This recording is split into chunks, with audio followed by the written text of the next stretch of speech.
Kalau kita imbas sejarah, pasukan khas ataupun cawangan khas ini, dia telah pun wujud di zaman Rasulullah sallallahu alaihi wasallam. Ada satu unit di bahagian pentadbiran zaman kerajaan Nabi dulu dipanggil uyun. Uyun ini dalam bahasa kita perisik ataupun risikan. Dalam abad pertengahan, kejayaan tentera Islam ketika itu sangat bergantung kepada kecekapan sistem risikan yang diciptakan oleh baginda Nabi. Kerana perisikan itu telah berjaya mengesan beberapa perkara, antaranya kedudukan musuh misalnya. Jadi uyun ataupun perisik di zaman Nabi memainkan peranan penting untuk membuat 4 perkara yang Nabi gariskan. Pertama, mengetahui pergerakan musuh. Yang kedua,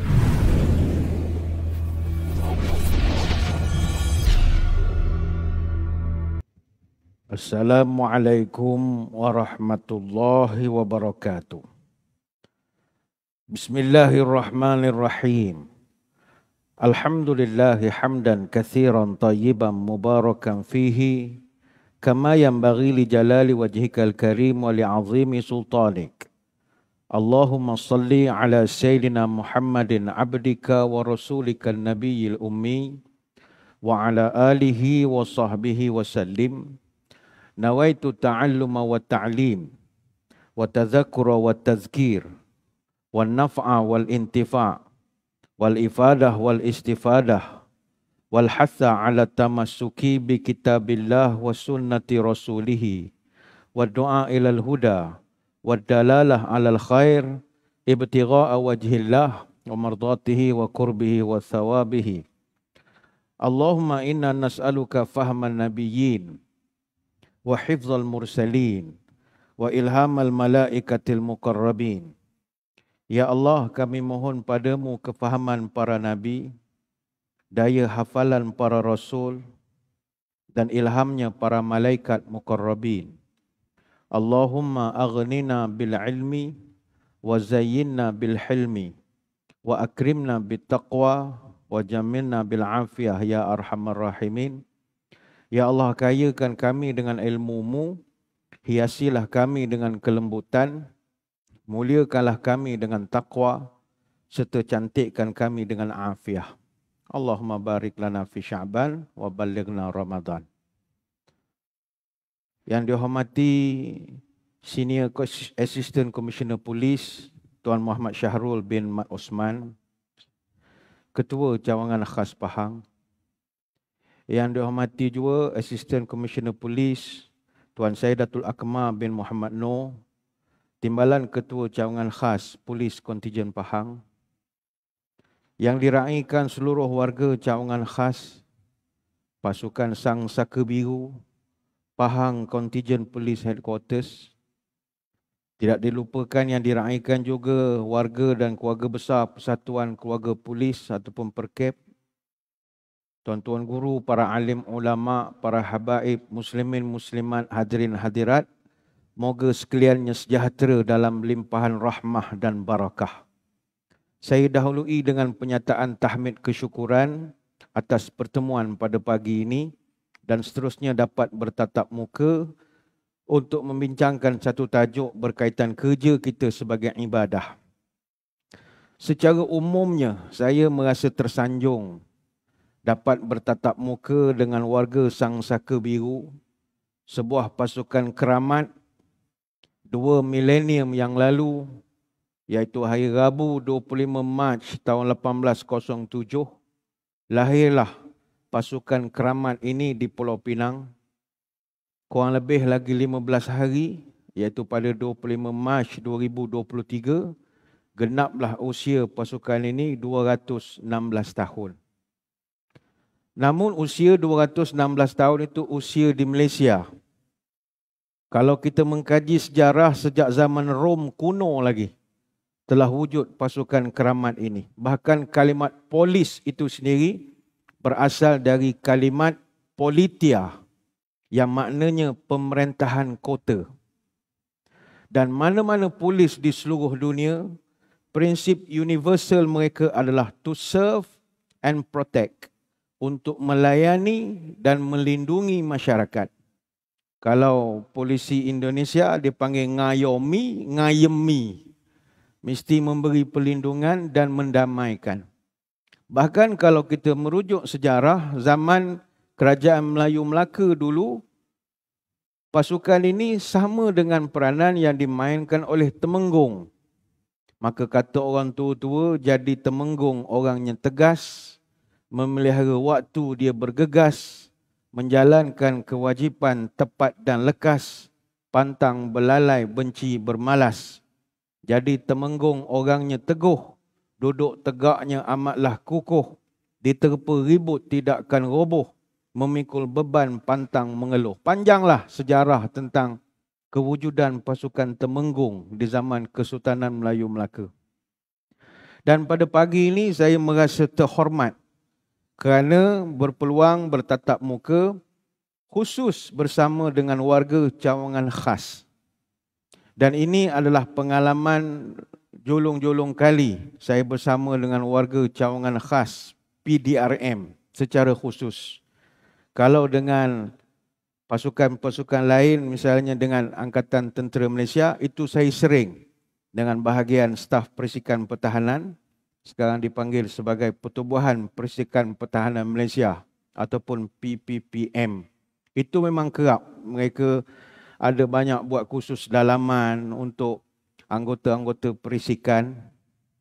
Sebab kadang-kadang menjadi anggota perisikan ini, mereka terpaksa mengorbankan banyak perkara, termasuk hal rumah tangga. Ada masa isteri tidak percaya suami ini betul ke pergi buat kerja, entah pergi mengorak dan sebagainya. Maka timbul banyak konflik, bergaduh suami isteri dan bagai. Jadi keraplah kursus-kursus sebegitu diadakan. Dan kerap juga mereka buat kursus khas untuk atasye pertahanan ataupun penasihat pertahanan Kedutaan Malaysia yang akan dihantar ke seluruh dunia. Namun semuanya saya melihat, tak kiralah cawangan khas ke, intelijen tentera ke, MEIO ke, Malaysian External Intelligence Organisation, semuanya berperanan untuk menganalisa, menilai segala maklumat-maklumat risikan yang mereka perolehi daripada pelbagai bentuk. Ada bentuk human intelligence, humin dipanggil. Ada masa dalam bentuk risikan semboyan, signal intelligence. Ada masanya electronic intelligence. Maka ini semua membawa kepada kepakaran yang sangat dihormati. Tetapi seperti yang kita semua maklum, duduk dalam dunia sebagaimana tuan-tuan ini adalah wira yang tidak didendang. Itu tak dapat kita nak war-warkan pekerjaan kita ini. Jadi Alhamdulillah dapat bersama dengan Cawangan Khas. Saya berharap sangat lepas pada SB, berhajat sangat nak berkenalan dengan The Dozen Malaysian. Oh, itu satu lagi pasukan yang payah betul nak berjumpa. Kalau dapat berjumpa rezeki lah. Kalau kita imbas sejarah, pasukan khas ataupun Cawangan Khas ini, dia telah pun wujud di zaman Rasulullah SAW. Ada satu unit di bahagian pentadbiran zaman kerajaan Nabi dulu dipanggil Uyun. Uyun ini dalam bahasa kita perisik ataupun risikan. Dalam abad pertengahan, kejayaan tentera Islam ketika itu sangat bergantung kepada kecekapan sistem risikan yang diciptakan oleh baginda Nabi. Kerana perisikan itu telah berjaya mengesan beberapa perkara, antaranya kedudukan musuh misalnya. Jadi uyun ataupun perisik di zaman Nabi memainkan peranan penting untuk membuat 4 perkara yang Nabi gariskan. Pertama, mengetahui pergerakan musuh. Yang kedua, Nabi nak tahu persenjataan dan jumlah kekuatan musuh. Yang ketiga, Nabi nak tahu apa rancangan tindakan kalau berlaku sebarang permasalahan. Yang keempat, Nabi tekankan kepada kajian berkaitan laluan dan juga topografi sekitar kawasan-kawasan strategik. Andai kata berlaku pertembungan. Jadi Nabi SAW, dia menyedari peranan yang sangat penting dimainkan oleh perisik. Dan kalau kita rujuk dalam kitab-kitab sejarah, Nabi menggunakan hampir semua operasi-operasi ketenteraannya dengan menggunakan pakai perisik. Nabi punya perisik ataupun spy yang paling terkemuka ada 4 orang. 16 nama direkodkan di dalam pelbagai kitab. Champion number 1 Nabi punya intelijen, Amru bin Umayyah Az-Zamuri radhiyallahu anhu. Ini pernah dilantik oleh Nabi sebanyak 2 kali. Dan ini julung-julung kali orang yang sama dilantik dalam operasi yang berbeza. Yang kedua terkenal di dalam sirah, Basbas bin Amru al-Juhani radhiyallahu anhu. Sahabat yang ketiga, Buraidah bin Al-Hasib al-Aslami radhiyallahu anhu. Dan perisik Nabi yang keempat yang masyhur, Huzaifah al-Yamani al-Mazhiji radhiyallahu anhu. Ini 4 yang paling top. 16 nama direkodkan dalam pelbagai riwayat. Dan kalau kita cerakinkan, ada 5 perisik Nabi yang peluk Islam peringkat awal. Kemudian ada 5 lagi perisik Nabi yang peluk Islam sama ada semasa akhir zaman Mekah ataupun ketika awal zaman hijrah ke Madinah. Dan ada 6 orang perisik Nabi yang memeluk Islam sebelum perjanjian Hudaibiyah. Kita ambil beberapa contoh kisah. Semasa perang Badar, baginda Nabi SAW telah memerintahkan kepada Talhah bin Ubaidullah dan juga Taim bin Sa'id, 2 orang perisik dia, cari maklumat tepat mengenai kafilah Mekah yang bergerak daripada Mekah menuju ke Syria. Kita tahu ceritanya bagaimana Nabi tahu pergerakan kafilah perdagangan daripada Syam ke Mekah. Di mana Nabi dapat maklumat? Daripada 2 perisiknya, Talhah bin Ubaidullah dan Taim bin Sa'id radhiyallahu anhuma.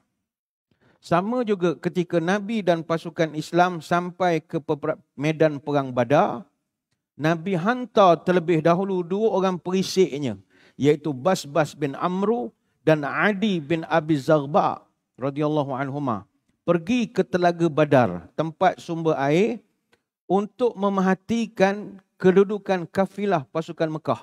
Di mana lokasi mereka akan letakkan operasi mereka. Yang ketiga, Nabi telah mengarahkan satu pasukan peninjau. Dalam bahasa Arab dia panggil taliah. Pasukan peninjau ni lain tahun lah kita ceramah. Ini satu unit yang special juga. Pasukan ini telah berjaya menangkap 2 orang budak pembawa air daripada pasukan Mekah. Jadi Nabi berjaya tangkap 2 orang ini dengan pasukan taliah dan berlaku sesi soal siasat. Ketika maklumat diperolehi daripada 2 orang pembawa air orang Quraisy ini, pasukan Islam keliru. Maklumat ni boleh pakai ataupun tidak. Sebab maklumat sedia ada lain dengan apa yang diceritakan daripada maklumat dalam sesi interrogation yang satu lagi. Maka Nabi sekali lagi menggunakan khidmat perisik, iaitu Ammar bin Yasir dan juga Abdullah bin Mas'ud, untuk verify benarkah maklumat yang dibawa oleh pembawa air yang ditangkap ini. Dan setelah dikenal pasti maklumat itu tepat, barulah Nabi membuat tindakan. Ini cara kerja Nabi. Dia sangat pentingkan kepada intel. Bahkan genap setahun selepas daripada kekalahan Perang Badar, orang-orang Mekah dilaporkan telah buat persiapan yang begitu rapi. Sehingga kan dalam kitab sirah direkodkan berapa jumlah orang, berapa unta, berapa tentera, mana Nabi dapat. Dalam rekod menunjukkan 3,000 askar Mekah telah berhimpun bersama dengan sekutu-sekutu mereka dan juga kabilah kecil.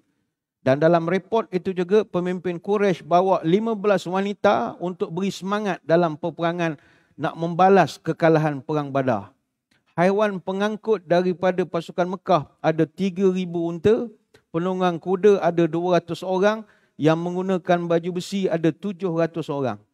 Komandan pasukan yang tertinggi dipegang oleh Abu Sufyan bin Harb. Komandan pasukan penunggang kuda dipegang oleh Khalid bin Walid, dibantu oleh Ikrimah bin Abi Jahal. Bendera perang diserahkan kepada Bani Abdiddar. Dan pasukan Mekah didapati mengambil laluan utama menuju ke arah barat, menuju ke Madinah melalui kawasan Abwa. Kemudian dilaporkan mereka ikut kawasan Wadiul Aqiq, belok ke sebelah kanan, sampai ke Bukit Uhud, disebut Ainain, di sebelah utara Madinah. Mana Nabi dapat maklumat ini?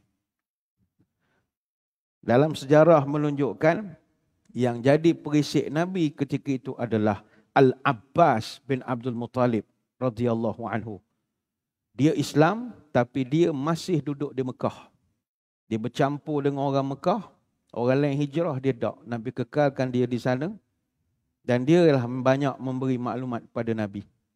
Ketika pasukan Quraisy berangkat ke Madinah, Al-Abbas telah kirim surat, kita panggil telegram lah, kepada Nabi melalui satu orang runner dia, semboyan dia. Yang mana runner ini, dia boleh hantar berita daripada Mekah ke Madinah dalam jangka waktu 3 hari saja. Mekah Madinah 3 hari ni laju sangat. Tuan-tuan, kita kena bayang, Mekah ke Madinah sekarang kurang lebih 460 km, kurang lebih 4 hingga 5 jam perjalanan. Kalau naik kereta api sekarang dalam 2 jam saja. Zaman Nabi dulu dicatatkan dalam sirah 450 batu. Maknanya dalam 724 km. Lebih kurang daripada Kuala Lumpur ke Krabi lah. Krabi di Thailand. KL ke Krabi lebih kurang dalam 800 km lebih. 9 jam perjalanan. Maknanya kalau berdasarkan kenderaan zaman Nabi, 2 minggu. Perjalanan Mekah Madinah. Tapi runner Nabi boleh berlari dengan kuda dalam masa 3 hari saja. Berita sampai pada Nabi, Nabi dah dapat maklumat. Masa perang Badar, mereka kalah, mereka dendam. Nak balas pula, repeat perang Uhud. Nabi dapat maklumat, maka Nabi telah mengisytiharkan. Mungkin zaman Nabi dah ada Majlis Keselamatan Negara agak masa itu. Dia wujudkan masa itu, dia isytiharkan Madinah berada dalam keadaan tahap merah. Severe risk of terrorist attack. Nabi isytiharkan. Dan ketika itu tidak ada seorang pun orang di Madinah lepas daripada senjata. Bahkan ada yang semayam pun letak senjata. Letak ni standby anytime. Sahabat-sahabat Nabi semua buat kawalan rapat. Ada yang tidur dekat pintu rumah Nabi. Nak pastikan tidak berlaku sebarang serangan mengejut daripada orang Mekah. Dan setiap pintu gerbang memasuki kota Madinah, akan ada sekumpulan penjaga yang akan mengawal takut ada serangan mengejut. Jadi ini cara kerja Nabi. Dan perang Uhud, walaupun orang Islam peringkat awalnya ada sikit kalah, tapi kemudiannya kita berjaya mencipta kemenangan yang gilang gemilang. Sama juga dalam peperangan Uhud. Dalam perang Uhud, Nabi telah hantar 2 orang perisik dia, Ammas dan juga Munis radhiyallahu anhuma, sampai ke Al-Aqiq. Di sana, Ammas dan Munis telah bercampur dengan tentera Quraisy. Duduk sekali. Maka banyak sungguh maklumat yang Nabi dapat tentang berapa kekuatan tentera-tentera daripada Mekah. Sama juga bila orang-orang daripada Mekah ini, mereka buat kemah di Uhud, Nabi telah hantar Hubab Al-Munzir radhiyallahu anhu untuk pergi ke kemah musuh, nilaikan kekuatan mereka. Apa yang mereka ada, ration makan ada banyak mana. Jadi Hubab pun pergi. Hubab ni tuan-tuan, dia selain daripada dia seorang perisik, dia juga adalah komando di zaman Nabi. Yang mana dialah ada orang yang memberi idea di mana markas operasi Badar nak dibuat. Nabi ketika itu perang Badar, perang pertama. Tidak ada pengalaman perang skala besar. Sampai di Badar, Nabi arahkan buat kemah. Dia kata ini markas operasi kita di sini. Hubab Al-Munzir, dia orang Madinah.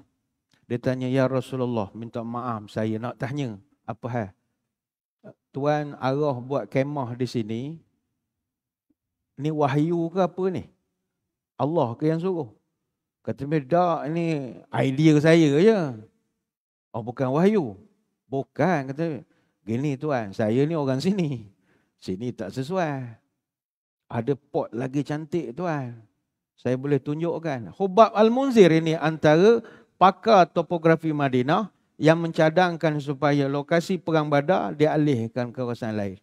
Jadi Nabi hantar dia ke kemah tentera musuh di Uhud untuk kaji berapa kekuatan orang-orang ketika itu, orang Mekah. Jadi selepas Hubab Al-Munzir radhiyallahu anhu dapat segala maklumat intel, berapa kekuatan, berapa unta, berapa senjata dan macam-macam, Nabi pesan pada dia, mu balik ke Madinah, jangan jumpa siapa-siapa. Jumpa saya seorang saja. Lapor kepada saya direct. Tak payah lapor pada orang lain. Jadi Habib pun balik daripada medan Uhud, daripada kemah musuh, bawa perangkaan yang sangat lengkap dan direkodkan dalam kitab sirah. Berapa unta, berapa ini kerja risikan. Begitu juga selepas selesai daripada perang Uhud, seorang lagi perisik Nabi yang juga merupakan seorang komando Nabi juga, iaitu Ali bin Abi Talib radhiyallahu anhu, dihantar pula untuk dapatkan maklumat mengenai apakah perancangan masa depan pasukan Mekah selepas mereka berundur daripada perang Uhud. Maka telah melahirkan satu lagi peperangan yang Nabi juga dapat maklumat awal, iaitu perang Khandaq, perang parit. Ada satu catatan yang paling menarik. Macam kita duduk di Cawangan Khas, paling sedap baca sirah tentang kerja perisikan zaman Nabi ini adalah ketika perang Khandaq. Perang Khandaq adalah sejarah intelijen yang paling best kalau kita nak baca. Masa itu Madinah sedang dikepung oleh musuh selama kira-kira sebulan. Musuh keliling Madinah, mereka dah buat markah masing-masing. Dalam tempoh itu, orang Islam di Madinah bukan sahaja menghadapi kemungkinan diserang daripada hadapan, tetapi juga bahaya mungkin datang daripada belakang, iaitu daripada serangan Yahudi Bani Quraizah. Yang Nabi tahu mereka ini walaupun telah berjanji tak setia menjadi warga negara Madinah, tapi geng-geng ni semua boleh beli punya. Ini dia boleh lompat bila-bila masa je ni. Masa tu akta lompat ni tak ada. Dia boleh lompat bila-bila masa je. Nabi tahu kalau tak kontrol belakang, habis. Depan musuh memang nyata ni. Musuh yang tikam belakang ini. Maka untuk Nabi nak pastikan tahap kesetiaan puak-puak ini, Nabi telah menghantar Khawwat bin Jubair radhiyallahu anhu untuk duduk dengan orang-orang Yahudi, tengok perkembangan mereka. Dan hasil daripada report yang sampai, semuanya terkawal. Sebelum daripada itu, Nabi telah pun menghantar Zubair Al-Awwam radhiyallahu anhu untuk masuk ke kemah orang Quraisy yang sedang buat kepungan di bahagian hadapan Madinah. Dan ada cerita yang menarik. Ini yang saya kata cerita menarik tentang special brand ini. Zubair Al-Awwam, dia masa itu Nabi hantar dia buat risikan di kawasan tentera Quraisy. Dia masuk dalam kemah tentera Quraisy, dia duduk bergaul. Duduk bergaul. Orang buat unggun api, dia duduk keliling, orang menyanyi apa. Dia macam tuan-tuan punya pekerjaan jugalah. Rupa Tok Imam ada, rupa ustaz ada, rupa makcik bawa van sekolah ada. Ada belakang dia bergaul. Wow. Tak ada orang pun cam bahawa Zubair Al-Awwam ini adalah sahabat Nabi. Dia duduk mingle dengan orang. Tiba-tiba Abu Sufyan. Abu Sufyan ni pemerintah tertinggi tentera Mekah. Dia orang cerdik. Dia kata, aku rasa dalam pasukan kita ni dah ada menyelinap musuh masuk. Aku rasa ada dah ni. Muhammad ni cerdik orangnya. Jadi kita kena berwaspada, kata Abu Sufyan. Perisik-perisik Muhammad ini cekap-cekap. Jadi kata Abu Sufyan, aku arahkan kita buat satu peraturan baru. Semua orang kena kenal badi masing-masing. Awak siapa badi awak? Awak siapa kawan awak? Awak siapa kawan awak? Dan mesti ada roll call. Kita kena tahu siapa sebelah kita, siapa sebelah kita. Aku tak nak ada orang luar masuk dalam pasukan ini. Zubair bin Awwam, bila dapat tahu Abu Sufyan nak buat begitu, dia pun cerdik juga. Belum sempat orang tanya siapa dia, dia tanya dulu orang ni siapa. Dengan dia buat begitu, orang tak perlu tanya kepada dia. Dia tanya dulu, awak siapa? Awak siapa? Awak siapa? Jadi orang pun tengok dia ni berani nak tanya, agaknya dia memang dalam pasukan Mekah jugalah. Akhirnya Huzaifah berjaya duduk di dalam berjaya duduk di dalam pasukan orang-orang Quraisy dan akhirnya dia dapat laporkan semua perkara itu kepada Nabi sallallahu alaihi wasallam. Sebab itu perang Khandaq antara perang yang berjaya berdasarkan GSPS, gerak saraf perang saraf. Tidak ada pertempuran. Tak ada pertempuran, hanya psikologi saja. Maka inilah hadirin hadirat sekalian, kerja risikan ataupun kerja-kerja berkaitan espionage ini satu kerja yang begitu menarik sekali. Telah pun wujud sejak zaman Nabi SAW, maka berbanggalah kita menjadi sebahagian daripada organisasi tersebut.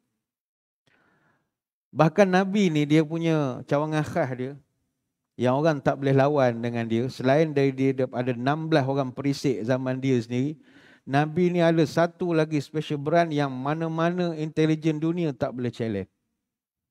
Siapakah dia? Ada satu kisah. Sebelum berlaku Fathu Makkah atau the Conquest of Makkah, Nabi merancang untuk nak masuk semula Mekah bersama dengan orang Islam. Macam kita rampas kembali. Nabi dah ada perancangan berapa nak bawa pasukan, makanan banyak mana gini-gini. Maklumat itu telah bocor kepada orang Mekah. Maklumat itu bocor. Dan yang membocorkan rahsia pergerakan itu adalah Hatib bin Balta'ah radhiyallahu anhu. Dan ini cerita ni direkodkan dalam Quran. Hatib bin Balta'ah, dia telah tulis satu surat hantar kepada orang Mekah cerita Muhammad akan masuk ke Mekah sekian-sekian hari bulan. Dalam undang-undang, ini adalah pengkhianatan terhadap negara. Awak bocorkan rahsia negara. Timbul soalan. Nabi tahu mana? Siapa yang laporkan kepada Nabi bahawa Hatib bin Balta'ah telah pun hantar surat kepada orang Mekah? Ini ada satu lagi cawangan khas Nabi yang mana-mana intelijen tak boleh lawan, iaitu Jibril alaihissalam. Kalaulah tuan-tuan sekalian, Nabi punya satu lagi info daripada Jibril. Jibril siap cerita kepada Nabi secara terperinci. Ya Rasulullah, Hatib bin Balta'ah, dia dah buat surat hantar kepada orang Mekah. Dia punya runner dia, perempuan, tengah bawa kuda. Sekarang perempuan ni sedang berada di Raudatul Khah. Hantar orang paling laju kejar. Ambil surat tu segera. Jibril beritahu kepada Nabi. Nabi pun lantas menghantar 3 orang pasukan khas dia. Dia punya 69 komando dia. Ali, Zubair, Al-Miqdad radhiyallahu anhum. Nabi beritahu, Ali, ketuai satu pasukan, jangan ramai, pergi ke Raudatul Khah, cari satu orang perempuan, bawa kuda. Jumpa dia, minta surat, lepas tu balik. Ali kata, bereboh, pergi. Tak ada nak tanya surat apa, perempuan tu pakai baju apa, kuda warna apa, tak. Ini komando, tak ada tanya banyak. Pancung tak bertanya. Ini Panglima Pancung tak bertanya orang panggil. Anak buah kita sekarang banyak sangat soalan. Orang suruh tu buat je lah. Tak, banyak sangat tanya. Banyak tanya. Komando tak banyak tanya. Pancung, pancung je. Dulu kan ada istilah orang panggil Panglima Pancung tak bertanya. Tuanku Titah, ni cerita raja zaman dulu. Pancung, tuanku, pak dia pancung. Siap tuanku, bukan itu, seorang lagi. Ampun tuanku, pancung lagi. Tak ada tanya dululah. Ali bila diarahkan pergi tangkap beres bah, pergi. Dia boleh pecut kuda daripada Madinah sampai ke Raudatul Khah. Luar sikit daripada Madinah dalam masa yang begitu pantas sekali. Sampai tengah padang pasir, dia tengok satu orang perempuan bawa kuda, kenal lah. Maka Ali pun mengatakan, Ali tahan dia, faqulna akhrijil kitab. Puan, sila keluarkan surat. Keluarkan surat sekarang. Faqalat ma ma'i min kitabin. Apa surat? Apa surat? Saya tak ada apa, awak jangan kacau saya.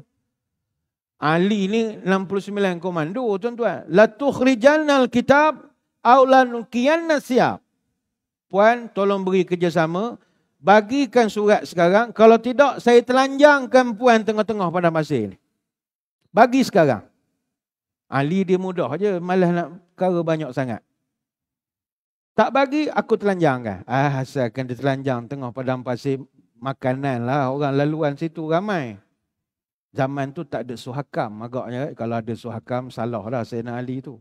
Dia telah merampas hak asasi. Dia peduli apa tu. Jadi Ali pun dapat surat, terus dia bawa pada Nabi. Nabi dapat surat, terus panggil mesyuarat Jawatankuasa Keselamatan. Mesyuarat tergempar. Datang semua. Panglima-panglima semua. Nabi pun beritahu, kita ni ada masalah. Di kalangan kita ada pengkhianat. Nak minta pandangan daripada semua apa yang kita nak buat. Umar Al-Khattab, salah seorang ahli jawatankuasa, pengkhianatan apa ya Rasul? Nabi pun bagi surat. Umar Al-Khattab bila baca surat, dia kan orang panah baran. Ya Rasulullah, da'ni adribu unuqa hazal munafiq. Ya Rasulullah, bagikan titah pada saya, sekarang juga saya kerat kepala dia, saya letak sini. Ini kurang hajar pengkhianatan ini. Nabi kata sabar, sabar. Innahu qad syahida badran. Katanya, Nabi kata, sabar dulu. Hatib ini kita kena hormat sebab dia ni veteran perang Badar. Nabi dia ada satu tabiat. Ini saya ingat kalau kita masyarakat di luar pun kena ada perangai ini. Nabi sangat menghormati veteran pasukan keselamatan. Sama ada orang tu polis ke, pasukan beruniform lah. Veteran tentera, veteran polis. Nabi sangat menghormati servis mereka. Mereka telah mengorbankan masa muda mereka dalam perkhidmatan, tak hidup serupa orang, operasi siang malam. Jadi bila mereka pencen, Nabi sangat hormat. Dan sahabat-sahabat Nabi pun memang diajar begitu. Sehingga kan Abdul Rahman bin Auf, dia sendiri keluarkan belanja, beri imbuhan bulanan kepada veteran perang. Itu Nabi didik. Macam kita kan dah veteran askar ke apa, buat sumbangan tabung siang, kulu kili minta tabung, sumbangan. Kita tak respect sangat pada veteran. Negara barat mereka hormat veteran. Veteran-veteran yang pernah berkhidmat sebagai pasukan beruniform ni mereka sanjungi. Jadi Nabi pun dia seorang yang sangat respect pada veteran perang. Innahu qad syahida badran. Ini dia pernah ikut perang Badar. Umar tanya dah berkena-mengena Badar dengan ininya. Nabi kata, masa perang Badar, first perang. Berapa orang sangat yang sanggup perangan pertama. Tak pernah pergi kursus di mana pusat latihan perang, tak pernah pergi kursus senjata, tak pernah pergi. Tiba-tiba perang. Dia salah seorang yang nyanggup. Takkan saya tak appreciate jasa dia. Apatah lagi Nabi pernah sebut, i'malu ma syi'tum faqad wajabat lakumul jannah. Hei veteran perang Badar, buatlah apa benda pun kerana Allah telah pun meletakkan kamu dalam surga. Ini hadis riwayat Bukhari dalam kitab peperangan, bab keutamaan orang yang masuk perang Badar. Nabi lantas beritahu, panggil Hatib, minta penjelasan daripada dia. Maka panggillah Hatib bin Balta'ah radhiyallahu anhu. Hatib tuan-tuan bila masuk dalam mesyuarat, panggil tengah malam. Tengok pula Nabi tengah pegang surat yang dia kirim kepada orang Mekah. Menggigil dia tuan-tuan. Matilah aku. Ini pengkhianatan. Matilah aku. Matilah, habislah. Hukum mati je ni. Nabi tanya, Hatib, apa cerita sebenarnya? Maka kata Hatib, ya Rasulullah, demi Allah saya tak ada niat pun nak khianat Islam. Tak ada sikit abuk pun saya tak ada niat. Saya cuma hantar surat pada saudara-saudara saya di Mekah. Nak beritahu pada mereka, sekian-sekian hari bulan kita akan sampai ke Mekah. Dengan 10,000 orang pasukan. Saya minta mereka siapkan apa-apa bekalan. Mungkin akan ada PKPD. Perintah kawalan diperketatkan. Barang tak boleh jual, tak boleh keluar rumah, kena kapiu semua. Saya hanya nasihat, belilah barang dapur siap-siap, ikan, ayam, susu anak, pamper contohlah. Siapkan, tak tahu berapa lama ni mungkin kita kena perintah berkurung. Saya tak ada niat, saya hanya nak tolong kepada saudara-saudara saya saja. Itu saja ya Rasulullah. Ketika itu turun ayat surah Mumtahanah ayat 1. Allah sendiri masuk campur. Ya ayyuhalladzina amanu la tattakhidhu aduwi wa aduwakum awliya tulquna ilaihim bil mawaddah.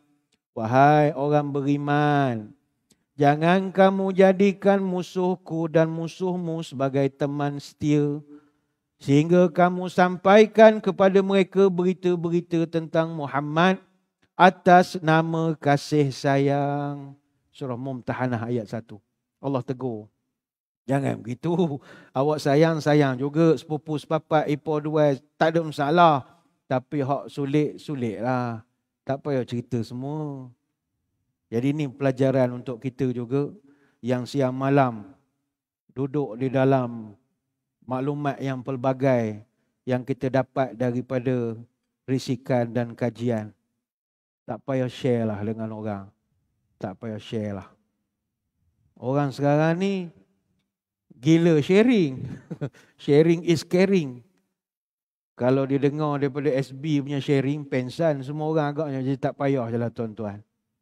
Allah pun tak beri. Ada benda-benda yang boleh share, ada benda yang tak boleh share. Jangankan maklumat sulit, hatta hukum hakam sekalipun. Bukan semua hukum hakam ini yang boleh diwawarkan pada masyarakat. Kalau diwawarkan, dia akan jadi implikasi yang pelbagai. Boleh sebarkan tetapi dalam suasana yang tertutup. Hatta maklumat keselamatan pun bukanlah tak boleh sebar langsung. Ada jawatan kuasa tertentu yang kita akan maklumkan berapa dapatan ada, tetapi bukan dengan Facebook, bukan dengan Twitter, dengan Instagram dan bagai-bagai lagi. Maka hadirin hadirat sekalian, berbanggalah menjadi warga Cawangan Khas. Sebab itu PDRM ni ataupun polis ini adalah satu pekerjaan yang sangat mulia di sisi agama kita. Mereka mengorbankan diri mereka 24 jam tanpa mengira keadaan untuk nak memastikan keamanan milik masyarakat dan juga negara. Sehingga kan mereka ada masa terpaksa korbankan kepentingan diri dan kepentingan keluarga. Kalau tak percaya, tanyalah kepada Persatuan Keluarga Polis ataupun Perkap. Itu memang sering ditinggalkan. Jadi kepada kita sebagai masyarakat, marilah kita ucap terima kasih kepada mereka ni, wira yang tidak didendang. Dan kepada tuan-tuan janganlah susah hati. Allah Subhanahu Wa Taala dalam pekerjaan kita, dia tidak ukur hasil. Allah ukur usaha. Ada orang kadang marah kepada penceramah, kepada jabatan agama, kepada polis. Oh ni apa kerja ni semua ni? Jabatan agama ni apa kerja ni? Masjid apa kerja? Orang maksiat ramai lagi. Orang lara ramai. Apa kerja kau orang gini-gini? Ni semua banyak. Polis apa kerja? Orang mencuri banyak lagi. Selipar masjid hilang lagi. Polis apa kerja? Ini masyarakat. Dalam kurungan netizen. Mereka ini nak kepada hasil. Berbeza dengan Allah. Allah tidak ukur hasil. Dia tengok usaha. Apa awak buat? Apakah usaha yang telah dilakukan? Allah tak pernah tanya berjaya ataupun tidak. Apa sebab? Salah seorang daripada Nabi Ulul Azmi, namanya Nabi Nuh AS. Nabi-Nabi Ulul Azmi ni adalah Nabi top 5. Nabi itu ada 124,000 Nabi. Dapat jadi top 5, ini APC lah. Paling cemerlang sekali. 5 yang teratas. Anugerah perkhidmatan cemerlang 5 saja. Daripada 124,000 orang. Nabi-nabinya adalah Nabi kita sendiri, Muhammad SAW, Nabi Isa, Nabi Musa, Nabi Ibrahim dan Nabi Nuh AS. Kalau tuan-tuan nilaikan, Nabi Nuh bukan kita merendahkan dia. Apa jasa dia? Nabi Nuh, berapa dapatan dia? Tak ada hasil pun. Nabi kita, tak pelik lah, ini memang tahap paling tinggi sekali. Nabi Ibrahim pun hebat, Nabi Musa pun hebat. Tapi Nabi Nuh, apa hasil kerja dia? Tak ada. Nabi Nuh, tuan-tuan, jangankan umat dia, anak bini dia tak dengar cakap dia. Tak dengar. Dia buat kapal je. Dia buat kapal, banjir, anyuk, tak tahu mana umat, tak tahu. Nabi Nuh, hok dengar cakap dia 40 orang saja. Kalau orang buat bisnes multi-level marketing, kalau downline 40, kerja berapa tahun? 950 tahun. Downline ada 40, ini tak cemerlang. Dan yang 40 umat dia tu bukan semua manusia yang naik kapal. Gajah, rimau, zirapah, itu je. Anak dia buat tak tahu. Dari segi penilaian mata kita, dok cetong setarang barah. Apa benda buat kerja agama, anak bini dia tak ikut cakap dia. Orang tak ikut cakap dia, rimau je ikut. Tak cemerlang dah. Kalau markah untuk laporan prestasi memang rendah. Tapi beza tak dengan Allah. Allah menilai Nabi Nuh AS bukan kerana hasil dia, usaha dia, effort dia. Dalam tafsir Israiliyat ni mana tafsir dari eskatologi Abrahamic, Kristian dan juga Yahudi, Israel, mereka mengatakan bahawa Nabi Nuh, dia panggil Noah ini, semasa diperintahkan buat kapal, dia duduk di padang pasir, tak ada pokok. Tak ada pokok. Ketika perintah buat kapal, nak beli di mana? Papan. Nak beli di mana? Papan. Bukan ada kedai somel ke apa, tak ada. Jadi dikatakan dia, ketika dia tanya, saya nak buat kapal pakai apa? Pakai kayu. Kayu mana? Dari pokok. Mana pokok? Tanam. Dia tanam pokok tu. Dia tanam daripada kecil sampai pokok tu besar. Dah besar pula, dia kerat, dia tarah elok-elok, baru buat kapal. Ini cerita tafsir Israiliyat. Tak ada dalam tafsir kita. Tuan-tuan boleh percaya, tak percaya pun tak apa. Israiliyat ni dia tak ada masalah. Jadi, Allah ukur usaha, bukannya hasil. We do the best, let God do the rest. Kita buat saja yang terbaik, selebihnya Allah yang menentukan pekerjaan kita. Tapi we do the best. Buat yang terbaik sekali. Selebihnya barulah diserahkan kepada Allah. Sebab itu kita bekerja ni tuan-tuan. Kita bekerja ni bukan sekadar kerja, naik pangkat, naik kerja itu, kerja ini. Tak. Kerja ni bukan sekadar berapa gaji, berapa allowance, pencen dapat berapa. No. Kita ni orang Islam, proses bekerja ni dia ada sense of the end. Ada kait rapat dengan untuk nasib di akhirat. Bukan sekadar kerja. Tak. Kita kerja ni sendiri, pahala besar dah. Nabi dalam satu hadis pernah sebut, Man talabad dunya halalan isti'fafan anil mas'alati wa sa'yan ala ahli wa ta'attufan ala jarihi ja'a yaumal qiyamah wa wajhu kal qamari lailatil badri. Siapa yang mencari rezeki halal, niatnya untuk mengelak daripada jadi pengemih yang meminta-minta. Ataupun niat dia kerana nak memenuhi keperluan nafkah keluarganya. Ataupun niatnya kerana dengan duit kerja nanti dia nak bantu orang yang susah, terutama jiran-jirannya. Maka orang ini, ja'a yaumal qiyamah wa wajhuhu kal qamari lailatil badri. Orang macam ini, pada hari kiamat nanti, dia akan datang dengan wajah berseri-seri, seperti bulan di malam purnama, kata Nabi. Ini hadis riwayat Al-Baihaqi dalam Syu'abul Iman. Jadi kita pergi bekerja ni, dia bukan sekadar bekerja. Niat kalau kena caranya, diberi pahala besar di sisi Allah. Bahkan orang yang bekerja ni, Allah ampunkan dosa dia.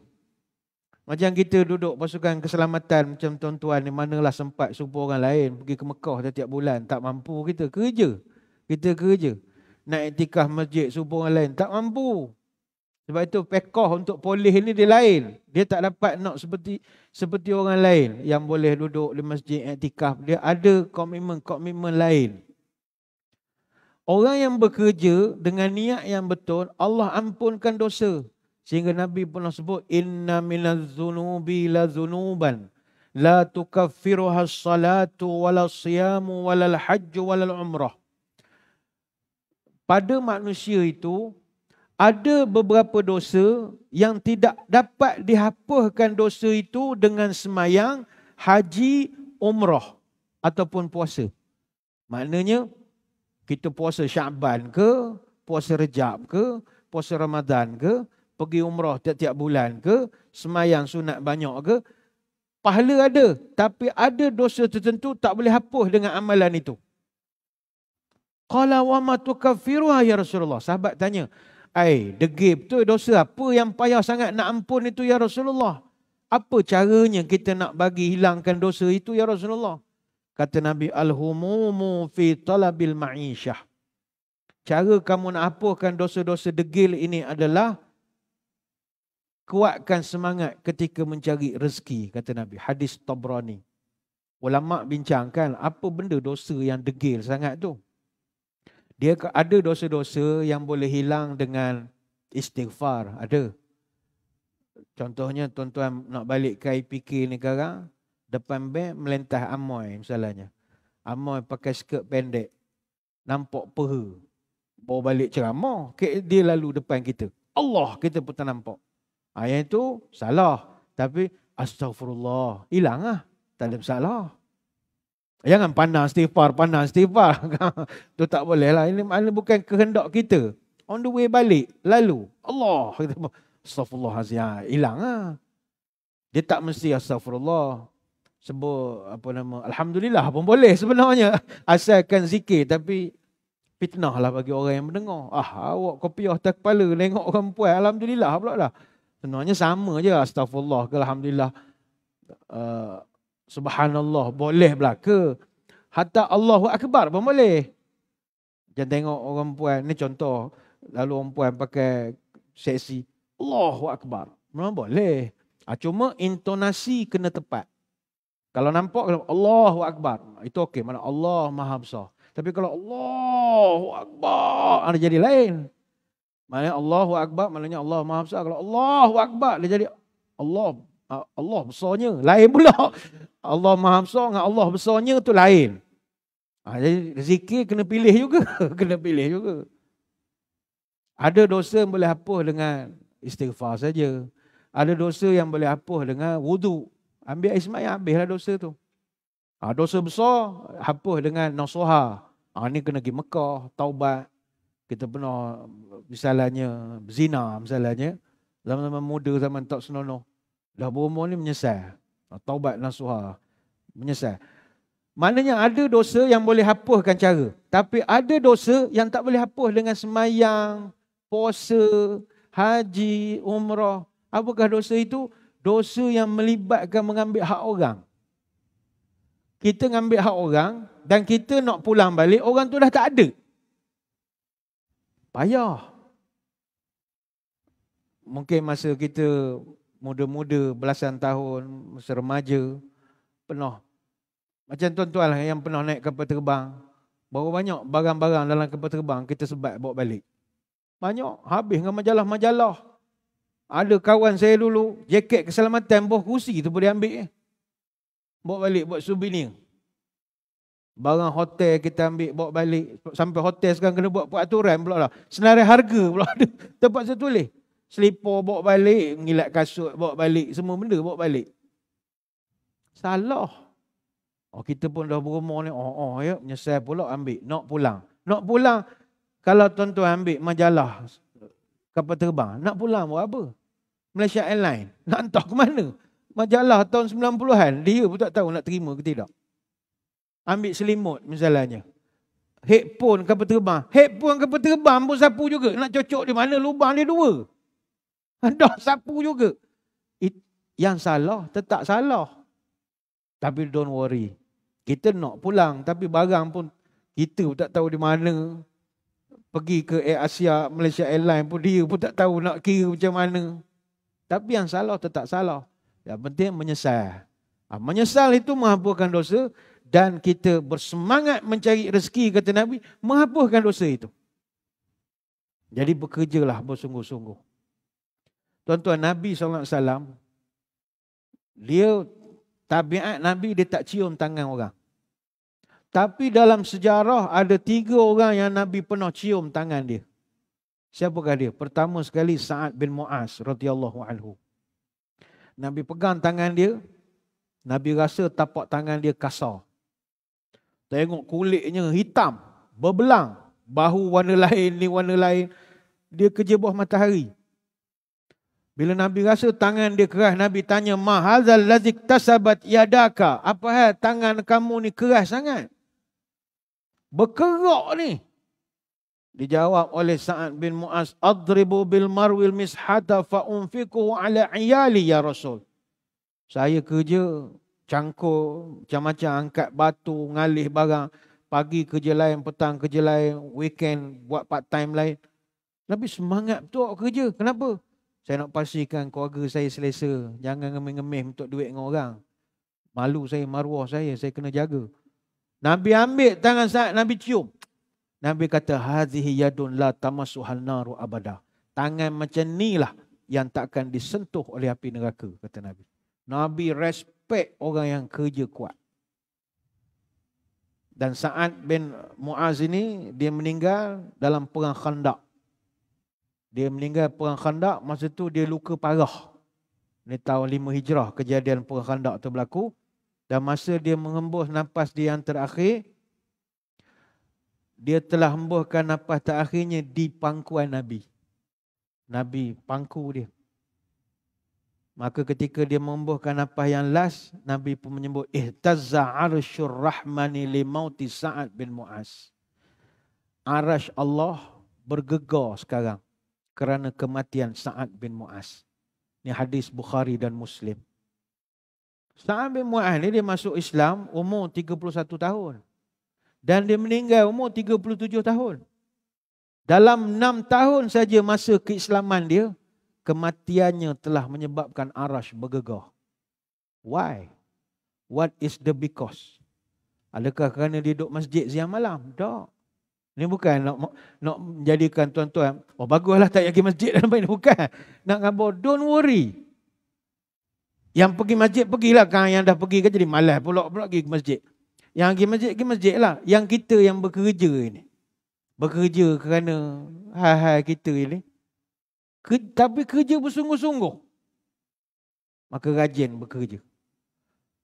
Bergegar arasy kematian dia. Orang kedua yang Nabi cium tangannya adalah Mu'az bin Jabal radhiyallahu anhu. Sama juga Nabi salam dengan Mu'az. Nabi rasa tangannya kasar. Nabi tanya apa hal. Dia pun cerita, saya bekerja gini-gini. Nabi cium. La tamassahuman naru abada. Ini dua-dua tangan takkan disentuh api neraka. Dan orang yang ketiga yang Nabi cium tangannya adalah anak endanya sendiri, Siti Fatimah Zahra radhiyallahu anha. Kata Aisyah radhiyallahu anha, kanat idza dakhalat alaihi qama ilaiha fa akhadha bi yadiha wa qabbalaha wa ajlasaha fi majlisih. Fatimah kalau datang rumah Nabi, Nabi bangun sambut anak dia, pegang tangan, Nabi cium tangan anaknya, kata Aisyah. Terbalik dengan kita, kalau kita pergi rumah anak, ulu anak cium tangan. Nabi dengan Fatimah, Nabi cium tangan Fatimah. Why? Kerana Fatimah kuat kerja. Ayo kita bekerja bersungguh-sungguh. Manusia giat bekerja kuat. Tidak peduli ringan dan berat. Kerja keras tak kenal penat. Hati kukuh, pikiran bulat. Memikul tugas ianya taat. Islam paling anti kepada orang yang golongan buat perabot kursi meja, kepala serabut duduk saja. Paling pantang sekali. Malah kerja. Inilah abghadur rajulu an arahu farighan laisa fi syai'in min amali dunya wala amalil akhirah. Aku paling pantang menengok orang menganggur. Tak nak bekerja urusan dunia, malah pula urusan ibadah untuk akhiratnya. Yang disebutkan dalam kitab Sifatus Safwah oleh Ibnu Jauzi. Mari semangatlah kita dalam bekerja, kerana pekerjaan kita ini dapat pahala di sisi Allah, menghapuskan dosa-dosa kita. Cuma apa yang mustahak, bekerja ini sederhana. Kuat tapi sederhana. Maksud sederhana adalah kita kena ada balance. Kena ada, jangan sampai workaholic. Workaholic ni, ini tidak bagus. You work to live, not live to work. Kita bekerja untuk meneruskan hidup. Bukan hidup kita ni kerja siang malam. Kita ada family, ada kawan-kawan, community, ada masjid, ada dakwah, ada ummah. Kita ada work-life balance. Sebab itu workaholic ini dia gabungan dari perkataan work dan alkohol. Workaholic. Sebab itu workaholics always addicted to the activity, not to the result. Orang yang workaholic, mereka suka bekerja tapi bukan pentingkan kepada hasil kerja. Itu workaholic lah. Sebab itu tuan-tuan nanti bila nak pencen, kena pergi kursus. Nanti bila dah pencen, akan datang satu penyakit psikologi, dia panggil post-power syndrome. Post-power syndrome ni adalah penyakit tak tahu buat benda bila dah pencen. Jadi bodoh gitu je. Sebab dah biasa rutin, bangun pagi, pakai smart, pergi kerja. Jadi bila pencen, suka mula-mula. Lama-lama tu kehilangan sesuatu. Itu kena pergi berubat tu. Dia panggil post-power syndrome. Jadi bila dia dah tak ada kerja, dia aktif lah persatuan sana sini. Dapatlah juga pakai pejabat, baju kod. Jadilah dia addict dengan activity, not to the result. Sebab itu jangan jadi workaholic. Sekarang ni di negara-negara luar pun, bekerja ni bagus. Tapi dia kena seimbang. Kita tak nak jadi di Jepun. Orang Jepun memang rajin bekerja. Orang Jepun bekerja sekitar 2,124 jam setahun. Ataupun purata 42.5 jam seminggu. Tapi hasilnya di Jepun berlaku satu kematian dipanggil kematian karoshi. Karoshi ni death by overwork. Mati kerja banyak. Data bulan Mac tahun 2021 sampai Mac 2022 ada 2,310 kematian karoshi disebabkan terlebih bekerja. Meninggal begitu ya. Overwork sangat. Begitu juga di Jepun ada masalah hikikomori. Hikikomori ni penyakit introvert. 700,000 individu di Jepun, purata umur 30-an, mereka disebabkan terperap depan komputer selama 6 bulan, mereka jadi introvert. Introvert ini, dia tak pandai bergaul dengan manusia. Dia bergaul dengan dunia lain. Telefon, komputer, dia lebih mesra dengan itu. Kan ada orang introvert begitu. Dalam WhatsApp group meriah. Cakap siang malam, doa subuh, doa tahajud, doa macam-macam doa. Maghrib doa, asar doa. Hari-hari doa ke ahli group. Tapi kalau berdepan, tak cakap pun. Dia panggil introvert. Orang introvert ni dia laju di alam satu lagi. Depan senyap. Tetamu datang rumah sejang-sejang keras begitu. Tak reti borak, tak reti bertanya, tak reti benda. Anak-anak kita kan kena introvert semua dah. Mana reti melayan tetamu. Pak saudara datang, semua duduk dalam bilik belaka. Ni duduk bilik, ni tengok TV, ni. Mana ada bercara korang? Introvert dia panggil. Kita dah tua ni pun buang kali dah kena introvert lah. Tak tahu borak, keras begitu. Tak tahu borak. Penyakit tu. Sebab terperak depan komputer selama 6 bulan bekerja sepanjang tempoh semasa COVID dulu. Ni di Jepun. Begitu juga di Jepun ada masalah seppuku. Seppuku ni bunuh diri lah. 70 kes sehari. Setahun ada 25,000 kes.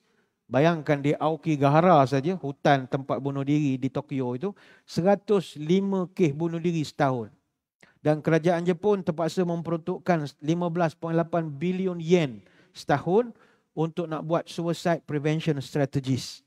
Terpaksa banner macam-macam benda nak mengelak orang bunuh diri. Kalau tuan-tuan pergi ke Tokyo, di stesen-stesen Tokyo Metro Subway, itu kita boleh tengok setiap landasan ada pagar cermin. Terpaksa buat. Macam kita kan, kita punya kereta api landasan, kereta api laju, KLIA apa semua, KL Central, landasan kita mana ada cerminnya. Tapi orang kita tak terjun, buat bodoh je. Buat garisan kuning, sila berdiri belakang garisan. Taat belaka. Jepun tak, asal ada ruang terjun. Terpaksa buat cermin. Justru itu, kita kerja kerana kita tahu bahawa kerja kita ini untuk mengangkat martabat agama, bangsa dan tanah air. Dan kerja kita kalau orang tidak hormat, orang tak nilai, jangan peduli. Yang penting kita happy dan Allah nilai kerja kita. Man amsa kalan min amali yadahi amsa maghfuran lahu. Siapa yang di waktu petang merasa penat lantaran bekerja di waktu siang, waktu paginya, maka ketika itu dia akan diampunkan dosanya oleh Allah. Hadis riwayat At-Tabrani dan juga Baihaqi. Mana kita penat, balik daripada office, sampai di rumah letih, ada setengah sakit belakang, terpaksa menerak panggil anak, pijak pula belakang, kursi urut tak ada, so anak pijak, perut, kesian, memang letih betul. Betul anak ajak pula pergi kedai tunah manja ke apa, layan, badan penat. Nak pergi semayang lagi maghrib. Kita semasa penat itu, Allah ampunkan segala dosa-dosa kita. Banyak nak diceritakan tetapi saya kira sekadar itulah sembang-sembang kita pada kesempatan pagi ini. Saya sekali lagi mengucapkan ribuan terima kasih di atas undangan. Mohon maaf sebarang kekurangan. Moga-moga bertemu pada lain-lain kesempatan. Kepada seluruh warga cawangan khas Sang Saka Biru IPK Pahang sekalian, ayolah tuan-tuan puan-puan, jangan lembik, hati lemah, fikiran pendek, pendirian goyah, mudah tergolek, bekerja lengah, kurang selidik. Ayo jadi pendekar terbilang, dada beriman, akal sempurna, janji diikat, sumpah dijaga, menjalankan tugas, hati kena rela, memikul beban, bermanislah muka. Negara kita bina, rakyat kita pelihara, bekerja keras, sehabis daya. Polis diraja, polis berdaulat, mengambil berat keselamatan rakyat. Mendapat sanjungan rakyat sejahtera, jelata, polis dan masyarakat berpisah tiada. Subur merendang pohon kelapa, rumpun selasih tumbuh melata. Polis dan masyarakat berpisah tiada, jadi pedoman sepanjang usia. Aduhai warga Sang Saka Biru, engkau adalah petugas negara yang wajib melindungi pertiwi kita. Engkau juga pahlawan bangsa yang berjasa menolong sesama. Teruslah berkibar megah dan gagah, Sang Saka Biru kebanggaan kami. Selamat ulang tahun ke-216. Sekadar itu, kita tutup pertemuan kita dengan doa. Moga majlis kita diberkati ilahi. A'udzubillahi minasyaitonirrajim. Bismillahirrahmanirrahim. Allahumma salli wa sallim ala sayyidina Muhammad salatan tukhrijuna biha min zulumatil wahmi. Allahumma barik lana fi Sya'ban wa balighna Ramadan. Ya Allah, berkatkan umur kami pada bulan Sya'ban, panjangkan umur kami dapat bertemu dengan Ramadan.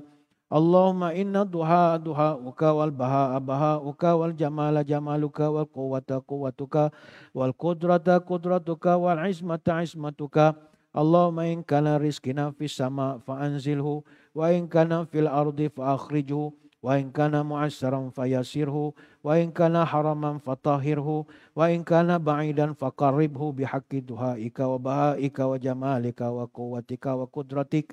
Atina ma ataita ibadika salihin. Ya Allah, kalau rezeki kami masih di langit, turunkanlah. Kalau di bumi, keluarkanlah. Kalau susah, permudahkanlah.